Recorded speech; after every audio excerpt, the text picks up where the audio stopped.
오늘 말씀 제가 한 번만 더 읽겠습니다.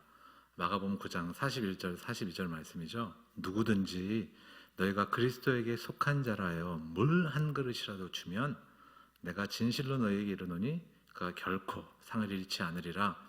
또 누구든지 나를 믿는 이 작은 자들 중 하나라도 실족하게 하면 차라리 연자의 맷돌이 그 목에 매어 바다에 던져지는 것이 나으리라. 저에게는 이 주일학교 때부터 굉장히 익숙한 말씀 중에 하나입니다. 그냥 그 사람이 누구이든지 간에 그리스도께 속한 사람이기 때문에 그 사람에게 이제 물 한 그릇이다 주면 그 일에 대해서 예수께서 상 주신다고 선언하십니다. 또 약속해 주십니다. 물 한 그릇을 줄 때 받을 상이 있다면 여러분 커피 한 잔에는 어떤 상이 있을까요? 그리고 함께 하는 그 식사에는 어떤 상이 있을까요? 또 이렇게 뭔가 우리가 가진 것을 물질을 나눈다면 어떤 상이 있을까요? 이 말씀을 소위 말하는 주의 종에게 하라는 그런 뜻으로 이 성경 말씀이 이야기하고 있지 않습니다. 성경 말씀에서는 명확합니다. 그 사람이 누구든지 간에 그 사람이 그리스도께 속한 사람이면 그 사람을 그 이유로 대접하는 것에 대해서 예수께서 상이 있다고 약속을 해주십니다. 또 이 말씀을 이해하는데 또 다른 성경 구절이 있는 것 같습니다. 제가 읽겠습니다. 마태복음 25장 37절에서 40절 그 두 임금의 그 양과 염소의 비유에 나오는 말씀이죠. 제가 천천히 읽겠습니다. 이에 의인들이 대답하여 이르되 주여 우리가 어느 때에 주께서 줄이신 것을 보고 음식을 대접하였으며 목마르신 것을 보고 마시게 하였나이까? 어느 때에 나그네 되신 것을 보고 영접하였으며 헐벗은 것을 보고 옷 입혔나이까? 어느 때에 병 드신 것이나 옥에 갇히신 것을 보고 가서 배웠나이까 하리니 임금이 대답하여 이르시되 내가 진실로 너희에게 이르노니 너희가 여기 내 형제 중 지극히 작은 자 하나에게 한 것이 곧 내게 한 것이니라 하시고 라고 말씀하십니다.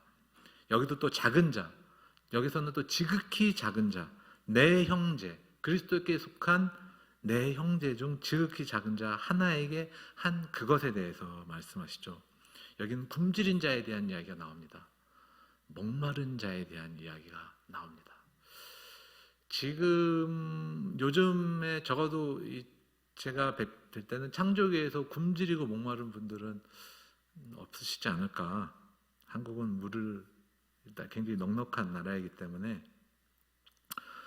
또 나그네에 대해서 갈 것도 없는데 특별히 저희 집에 모셔야 되는 그런 분들은 창조교에는 없지 않을까 생각합니다만 그 당시에는 이런 사람들이 많이 있었습니다. 또 헐벗은 사람을 입히는 일에 대해서 말씀하시고 병들거나 옥에 갇힌 자들을 방문하고 섬기고 돕는 일에 대해서 말씀하시죠. 제가 듣기로 이렇게 병마와 싸우시는 교우분들이 성도님들이 많이 계시다고 들었습니다. 함께 기도하고 함께 방문하는 그런 모습들이 참 감사하고 은혜가 됩니다. 오늘날 이 작은 자, 이 당시에 말하는 성경에서 말하는 여러 가지 비유들이 있는데 오늘날의 작은 자는 어떤 사람일까? 그리고 제가 창조교회에 꽤 오랜 기간 이 교회 가까이 머물면서 교회랑 관련돼서 이 작은 자는 과연 어떤 분들이 있을까? 오늘날의 사회에서 제일 큰 아픔과 어려움은 적어도 한국 사회에서는 아마 소외가 아닐까 생각을 합니다. 외로움. 이 땅에 수많은 청년들이 자살을 하죠. 왜 그렇습니까? 아무도 나와 함께하지 않는다. 소외됐다. 외롭다. 라고 하면서 그 생명을, 그 귀한 생명을 잃고 있죠. 저는 잘 모르겠습니다만 창조교회도 어쩌면 나는 이 교회에서 소외됐다라고 느끼는 분들이 계실지 모르겠습니다. 오늘 본문 42절에 누구든지 믿는 작은 자들 중 하나라도 실족하게 하면 차라리 연자 맷돌을 그 목에 매어 바다에 던져지는 것이 나으니라. 누군가를 실족하게 하면 이 안 믿는 사람에 대한 이야기가 아니지 않습니까? 누군가 우리 성도든 우리 교회 성도가 아니더라도 예수님을 믿는 그 누구를 우리가 실족해 한다면 차라리 연자맷돌을 메고 목에 메고 바다에 던져지는 것이 낫다라고 말씀하십니다. 굉장히 무서운 말씀입니다. 그럼 여기서 말하는 작은 자란 어떤 사람일까요? 아까 소외된 사람에 대해서 제가 얘기했는데, 첫째는 말 그대로 사람들이 일반적으로 작고 보잘것없게 여기는 사람들이라는 의미가 있습니다.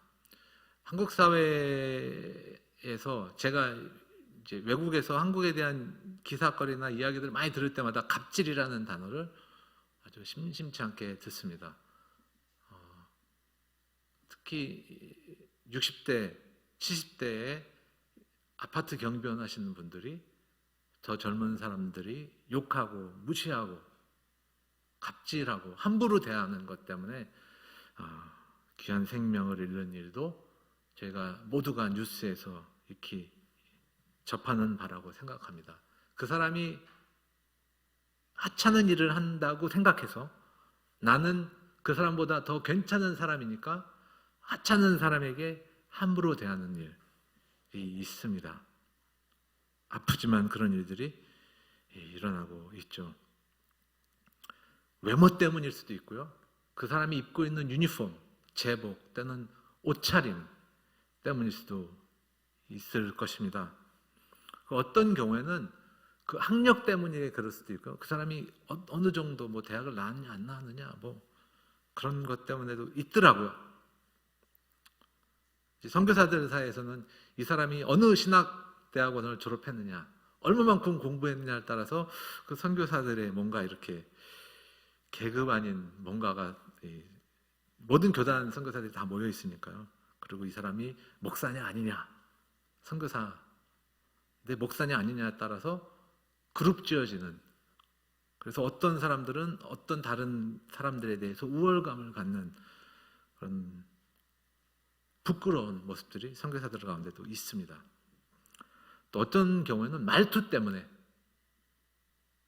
사투리 때문에 그 사람을 함부로 여기고 그런 일들이 있는 것 같습니다. 저도 이 모든 것에서부터 자유하다고 말씀드릴 수가 없습니다. 그래서 작은 자라고 할 수도 있다는 생각도 듭니다. 두 번째로 제가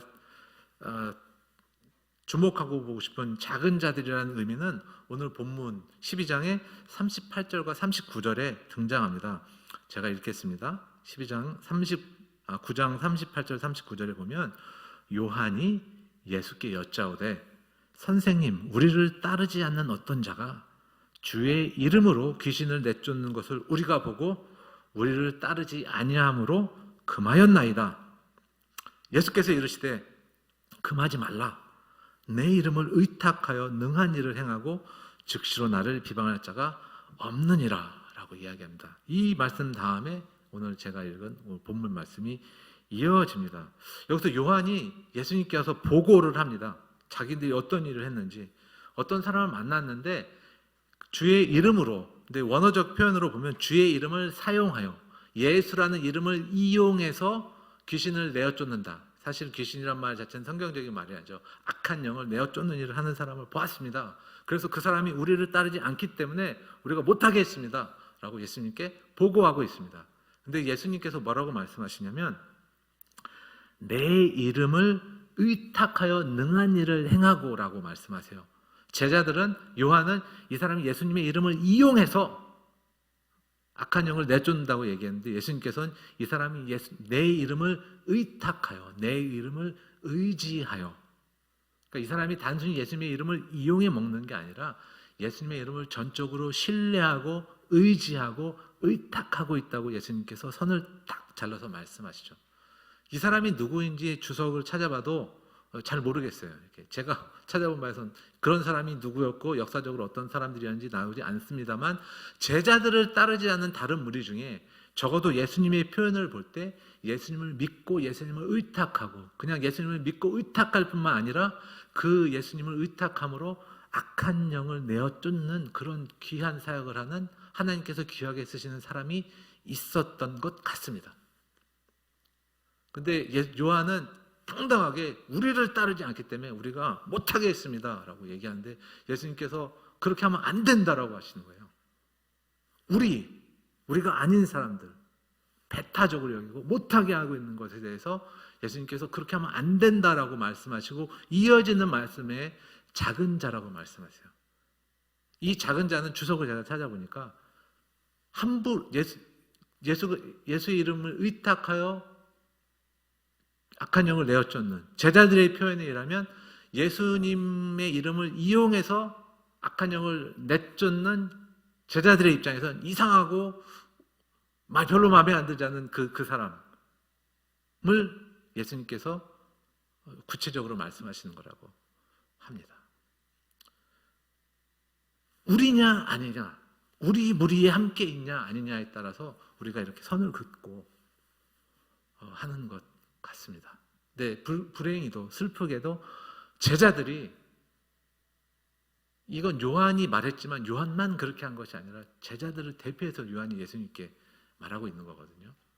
불행히도 제자들이 누군가를 밀어냈어요. 왜? 우리랑 함께 안 하니까. 이게 왜 그런 건지 모르겠습니다. 제자들이 이때 굉장히 특권의식이 있었거든요. 왜냐하면 이어지는 말씀에 요한이 예수님께서 영광을 얻으실 때 주의 오른편에 왼편에 저와 야곱을, 주의 우편에 영광 중에 우리를 세워주시옵소서라고 한 자리 하려고 굉장히 야망에 찬 예수님께 간구를 하지 않습니까? 아마 그런 걸 볼 때 우리랑 같이 하지 않아? 우리의 경쟁자로 여긴 것은 아닐까? 모르겠습니다. 저는 그렇게 생각도 해봤습니다.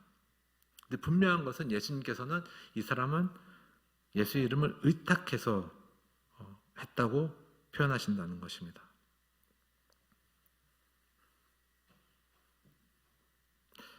이 말씀을 제가 묵상하면서 제가 어떻게 요한과 같은 잘못을 저질렀는지에 대해서 생각나는 일이 있었습니다. 인도에서 사역하는 가운데 하나님께서 참 좋은 사역자들을 저에게 많이 보내주셨어요. 현지인들하고 인도 사역자들이랑 함께 사역하는 일들이 많이 있었어요. 저희가 같이 공동생활하면서 식사를 같이 하고 그랬거든요.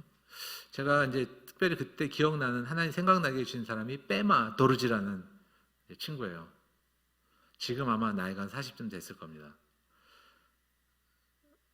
그때는 이제 좀 더 젊을 때였습니다. 그 친구는 굉장히 키가 작았어요. 그리고 인도 사람이 아니에요. 티베트 사람입니다. 그렇지만 티베트에서 인도까지 여권도 없고 신분증도 없이 넘어와서 결국은 이제 인도 여권을 나중에 만들게 됐지만 티베트 사람이었어요. 근데 이 친구 어떻게 해서 이렇게 오거든, 어떻게 해서 예수님 믿게 됐대요. 그리고 어떻게 저희랑 연결되면서 저와 함께 사역을 하게 됐어요. 그때 저희가 인도 사역자들 한 8명, 빼마라는 이제 형제 사역자와, 그리고 한국인 선교사님 한 3분, 그리고 저희 부부까지 해서 굉장히 재밌고 즐겁게 왕성하게 사역을 많이 했어요. 대학들을 다니고 전도도 하고 예배도 같이, 인도 대학 청년들이랑 예배도 드리고 제자 삼는 일도 하고 굉장히 활발하게 사역을 할 때였어요. 근데 제 귀에 막 들어오고 제 눈에도 보이는 일이 하나 있었는데, 이 빼마라는 형제 사역자가 이 일을 열심히 하고 유용하긴 했는데, 특별히 고기가 나오는 날은 제가 줄 서서 이렇게 큰 접시에 각자 먹을 걸 뷔페처럼 이렇게 담아 왔거든요. 몇 가지 안 되지만 고기가 나오는 날은 빼마가 항상 1등으로 달려갑니다. 그래서 머릿수만큼 얼추 이렇게 놔두잖아요. 보통 최소 2인분을 가장 먼저 답습니다. 그리고 제일 빨리 먹어요. 그리고 또 갑니다. 그러면 나머지 사람들이 조금씩 먹지 않았겠습니까? 그러면 누군가는 덜 먹잖아요. 그래 놓고 두 번째 가가지고 화를 내기 시작해요. 누가 고기 다 먹었어요! 자기가 제일 많이 먹어놓고. 근데 이게 하루 이틀이 아니라 계속 몇 개월이 반복되다 보니까 이 동역하는 사역자들이, 그 대학도 나오고 그런 사람들이 예수님 복음 전하겠다고 저와 같이 복음 전하는 사역자들이란 말이에요. 국내 선교사들이란 말이에요. 근데 그만큼 헌신된 사람들도 더 이상 봐줄 수 없을 만큼 짜증이 나기 시작했고, 저도 짜증이 나기 시작했어요. 그래서 내가 인도에 복음 전하러 왔지. 저기 저 예수님 모르고, 그리고 그 정말 성경을 배워야 될 그리스도인들도 있고 예수님 모르는 사람들도 있고, 내가 이 청년들한테 내가 에너지를 써야지, 이렇게 이기적이고 이렇게 우리를 피곤하게 만들고 짜증스럽게 만드는 이 친구에게 내가 왜 이렇게 에너지를 뺏겨야 될까? 그래서 저는 무관심, 이제 뭐라 그럴 수는 없죠. 믿는 형제니까 제가 최대한 이렇게 좋게 말하려고 어느 정도 거리를 두고 그렇게 지내고 있었는데, 어느 날 제가 얘기를 하게 됐어요. 도저히 못 견디게 됐을 때 저한테 와서, 제가 이제 지도자니까 가서 얘기 좀 하라고. 지가 제일 많이 먹으면서 맨날 짜증내는 저 친구한테 한번 얘기 좀 해달라고. 자기들이 얘기하면 듣질 않는데요. 그래서 제가 불렀습니다. 땜아, 네가 고기 제일 많이 먹는 거 아니? 그랬더니 정말 깜짝 놀라면서 정말 그러냐고. 왜냐하면 고만고만하니까 그냥 자기한테 뭐라 그러는 듯만 생각한 거예요. 내가 볼 때 네가 고기 제일 많이 먹어. 그러고 나서 또 두 번째 가가지고 고기 없다고 너가 짜증내는 거 너 알고 있냐? 그랬더니 자기는 몰랐대요. 근데 왜 그런지에 대해서 얘기하기 시작했어요. 이 친구가 어렸을 때, 정말 어렸을 때, 8, 9살 때 가난해서 집에서 나왔어요. 그래서 먹을 것이 없어서 굶주리다가 그 티벳 사람이잖아요. 티벳 라마 불교 절에 들어갔어요. 거기 배고파서 온 소년들이 있었어요. 소년중들. 자기는 불교에는 관심 없었지만 먹고 살려고 들어갔대요. 그리고 그 매 식사 때마다 전쟁이 벌어졌대요. 조금 더 먹기 위해서. 자기 양껏 먹으면 너무 배고픈 상황이었기 때문에 그렇게 자랐어요. 그래서 키가 150 정도밖에 안 됩니다. 굉장히 작은 친구였어요. 왜 키가 작았는지 제가 나중에 알게 됐어요. 너무너무 고생을 많이 한 거예요. 그래서 자기도 모르게 고기만 나오면 눈이 돌아가는 거예요. 일종의 트라우마겠죠. 그때 진작 좀 이해해 줄 걸, 이 친구의 아픔을. 부끄러운 마음이 생겼어요. 그리고 나중에 또 이 친구가 그럼 어떻게 예수님을 믿게 됐는지 알게 됐는데, 네팔로 넘어와서 중국에서 물건을 띄우다가 네팔에다 파는 일을 했어요. 여러분, 그게 뭔지 아십니까? 밀수죠, 밀수. 그러니까 네팔이랑 인도 국경은 이렇게 막 국경이 아니라 그냥 이렇게 지나다닐 수 있었어요. 지금도 그런 국경들이 전 세계에 많이 있습니다. 그러다가 잡혔어요. 잡혔는데 여권도 없죠. 그리고 중국 물건을 세금도 안 내고 띄우다 보니까 경찰서에 가서 엄청 맞았대요. 그리고 경찰서 유치장에 갇혀 있었대요. 근데 어느 날 자기한테 맨날 예수 믿으라고 말했던 그 친구가 데리러 왔대요. 그리고 자기를 꺼내줬다고 얘기하더라고요. 그래서 너 어떻게 나를 꺼내줄 수 있었냐고 물었대요. 그랬더니 우리 집에 있던 TV를 팔았어 라고 얘기를 하더래요. 근데 그 네팔 전도자가 돈이 많은 사람이 아니었어요. 그 TV 하나는 그 친구가 가진 집안에 있는 전 재산과 같은, 그냥 단칸방에 있는 TV 하나, 그걸 팔아서 보석금처럼 주고 빼내준 거예요. 그때 자기는 너무 이해가 안 갔대요. 너 나 잘 알지도 못하면서 맨날 예수 믿으라도 믿지도 않았던 나한테 왜 너의 그 귀한 너의 그 전 재산이나 다름없는 TV를 왜 나를 위해서 팔았냐 라고 얘기했더니 예수님이 너를 사랑하신다고. 제가 모두가 다 짜증스럽게 여기고, 저도 이 친구 막 음식이 막 그렇게 여겼던, 그리고 무관심하고 싶었던 그 친구가 사실은 어떤 누군가가 전 재산을 다 팔아서 예수님 믿게 한 그 사람이었어요. 그리고 예수님께서 생명을 주시고 구원해 주신 그 친구였는데, 저는 함부로 여기고 무관심하게 여기고 짜증내고 이해해 주지 못하고. 감사하게 그 친구가 많이 깨닫고 다음부터는 고기 2번씩 안 먹고 짜증도 안 부리고 정말 좋은 사역자가 됐어요. 감사하게도. 또 최근에 제 아내에게 하루에 2번씩 전화를 하시는 분이 계세요. 밥 하려고 그러면 꼭 전화가 오고, 뭐 하려고 그러면 전화 옵니다. 보통 짧으면 한 30분에 끝나고 길면 1시간 반, 2시간도 해요. 오랫동안 알아왔던 분인데 그분이 좀 괜찮으실 때는 전화 연락도 안 하다가 제 아내한테 힘들고 어려운 일이 생겼어요.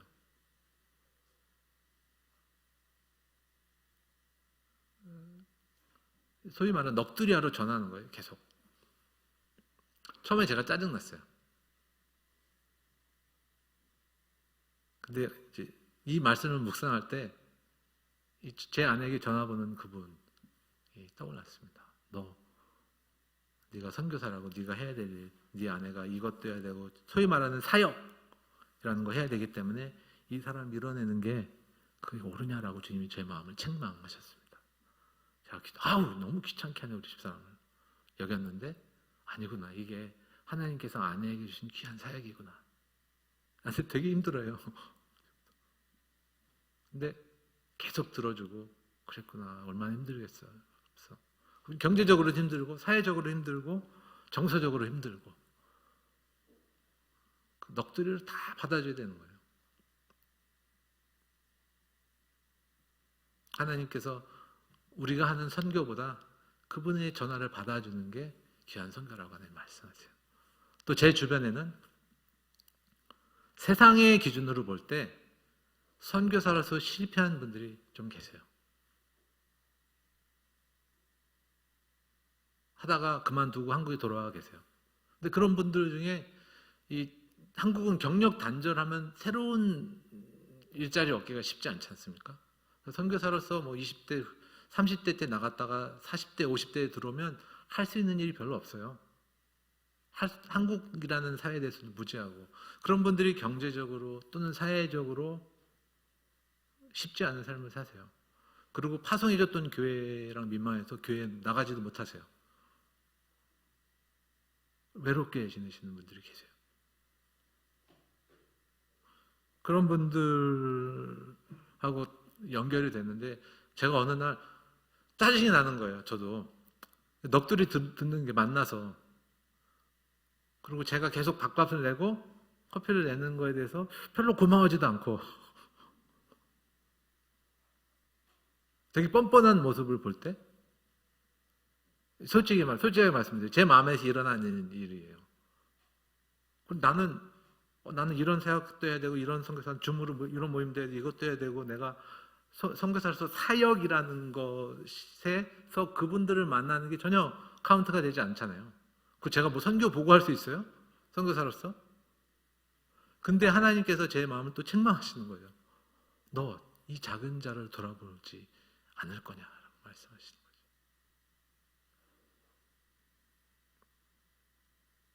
또 저한테 돈 달라는 분들이 있어요. 제가 여러 나라 현지인 사역자님들과 함께 있다 보니까 저한테 돈 얘기하시는 분들이 굉장히 많습니다. 어느 날 그런 마음이 들어요. 왜 나한테 돈 달라 그래? 내가 돈이 있냐? 그런 마음이 솔직히 드는 거예요. 그래서 그냥 메시지 오면 안 읽은 척하고 카톡은 외국 사람 안 하니까 뭐 오면 이제 안 읽은 척하고 막 외면하려고 애쓸 때가 있습니다. 그때 주님 또 말씀하시죠. 제가 아까 처음에 말씀드렸다시피 소외된 사람들, 외로운 사람들 돌아보라고 주님이 저희 계속해서 도전하시고 책망하십니다. 오늘도 저 아내가 그리 막 유명하지도 않고 그리 주목받지 못하는 선교사님 만나고 왔어요. 멀리 성수동까지 다녀오면서 이 일이 가치가 있다. 이분의 이야기를 들어드리고 이분을 격려하는 것. 이제 불과 뭐 3년차, 4년차 선교사님이시거든요. 막 저희가 만나주는 것만으로도 너무 감격스러워하고 저희가 뭐 대단한 사람들이라고. 근데 그런 분들을 만나서 시간 내고 저희도요. 소위 말하는 잘 나가는 선교사님 만나고 싶고 뭐 대단한 목사님, 대단한 선교사님 만나서 그러고 싶은 마음도 있어요. 근데 주님이 저에게 계속해서 책망하시고 너 이 작은 자들을 섬겨라. 그리고 예수님 말씀하시잖아요. 이 작은 자들을 돌아보는 것이 예수님을. 그래서 마지막에 제가 예수님께 나가서 너 내가 그렇게 소외되고 외로웠을 때 너 왜 나를 돌보지 않았냐라는 그 책망을 저는 듣고 싶지가 않은 거죠. 여러분 주변은 어떻습니까? 창조교회는 어떻습니까? 저는 창조교회는 단 한 분도 소외되는 분들이 없었으면 좋겠습니다. 저는 몰라요. 제가 이 창조교회 상황에 대해서 모르겠습니다. 맨날 마스크 쓰고 얼굴 봐서 교회 앞에 1년 넘게 예배를 1년 넘게 드렸어도 누가 누군지 아직 잘 모르겠어요. 마스크 벗은 얼굴 뵌 분이 몇 분 안 되거든요. 그래서 어떤 일이 일어나는지 저는 모릅니다. 여러분들 안에 편한 분들이 있잖아요. 교회 안에. 그분들을 만나는 거 그거 죄 아닙니다. 당연한 거고 자연스러운 거예요. 교회에서 이렇게 모이고 이렇게 모이는 그 자체가 절대 잘못된 것이 아니죠. 그런데 누군가 소외된 분들이 보일 때 우리가 어떻게 다가갈지, 오늘 이 말씀을 통해서 주께서 우리 모두에게 책망하시고, 혹시 책망받을 것이 있다면 책망하시고 우리로 용기 내게 하셔서 그분들에게 톡을 드리고 전화를 하고 차 한잔 마시든지 식사를 하든지, 아니면 혹시 뭔가 드릴 것이 있다면 드리든지 하는 그런 일들이 일어나는 것이 예수님께서 우리에게 소망하는, 우리가 진짜 그리스도인으로서 살아가면서 우리가 하는 것에 누구에게 자랑할 만한 일이 못 되고, 선교사 같은 저 같은 사람에게 선교 보고할 수 있는 어떠한 그 보고거리도 안 되는 그런 일을 하는 것을 통해서 사람들은, 그리고 심지어는 제가 보고할 것이 없더라도 교회나 뭐 수원자들에게 예수님께서 고맙다, 나를 돌봐줘서 라고 하시는 그 칭찬을 저는 많이 듣고 싶습니다. 근데 저희 재성은 자꾸 외면하고 싶고, 그냥 그래, 내가 뭐 그분을 욕한 것도 아니고, 내가 그분에 대해서 나쁜 일을 행한 것도 아니고, 나는 그냥 내 부르신 일 열심히 하면 되는데 뭐 내가 뭐 어때? 제가 그런 유혹이 정말 너무 많이 듭니다. 내가 교회에서 이것도 하고 저것도 하는데 내가 이것까지 해야 되나? 그런 마음 저도 듭니다. 주님께서 무엇을 진정 원하시는지, 특히 이 오는 말씀을 통해서 이 작은 자들 향해서 주께서 우리가 어떻게 다가가고 사랑을 나누기 원하시는지 말씀하시는 주님의 음성을 듣는 우리 귀한 창조교회 성도님들 되시길 주님의 이름으로 축원합니다. 다 같이 좀 기도할까요?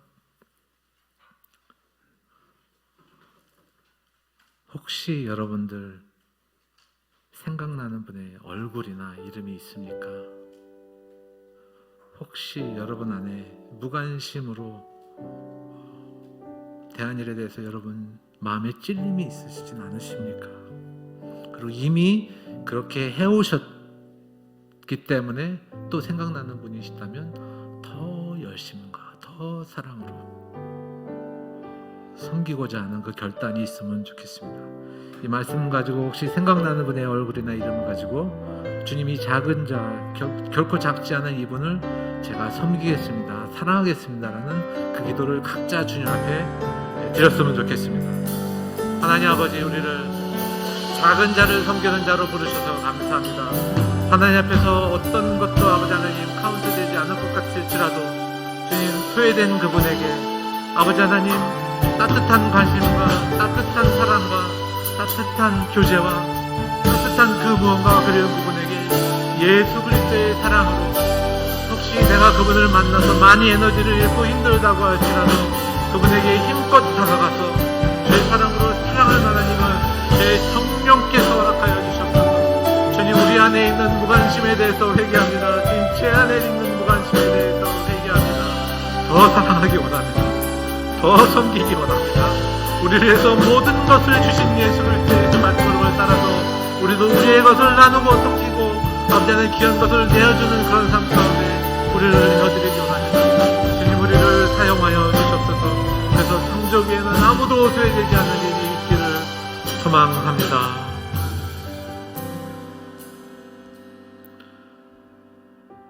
주님, 우리가 정말 작은 자일 때, 또 정말 심지어는 정말 악한 자일 때 우리를 사랑해 주시고 우리에게 찾아와 주셔서 감사합니다. 주님, 우리도 소외되고 작고 외로운 분들에게 주님의 사랑을 들고 찾아갈 수 있기를 원합니다. 그래서 이 교회의 아름다운 주님 주신 공동체 안에는 누구도 소외되는 일이 없는, 주님을 기쁘시게 하는 열매들이 풍성히 열매 미치기를 바랍니다. 주님, 그러나 우리는 연약합니다. 어떻게 다가가야 될지 모를 때가 많고 힘들 때가 많고 솔직히 짜증스러울 때도 있습니다. 주님 구합니다. 성령님 우리를 도와주시옵소서. 보혜사 성령님 우리를 도우시고 우리를 힘있게 하셔서 다가갈 수 있게 하시고 지혜를 주셔서 어떻게 말하고 어떻게 다가가고 어떻게 사랑을 나눠야 될지 깨닫게 하시고, 또 그걸 통해서 주님 아름다운 열매 맺혀서 주님을 기쁘시게 하는 우리 모두가 되길 소원합니다. 주님, 이 말씀이, 이 진리의 말씀이 우리 가운데, 우리 삶 가운데 남아서 우리 주중의 삶 가운데 주님 열매로 나타나고 역사하기를 주님 앞에서 간절히 소원합니다. 주님, 아름다운 땅 이 창조 공동체가 정말 아름답게 모든 소외되고 외로운 사람들을 품는 귀한 공동체 되기를 소원합니다. 성령님 우리를 그렇게 인도하여 주시옵소서. 예수님의 이름으로 기도하였습니다.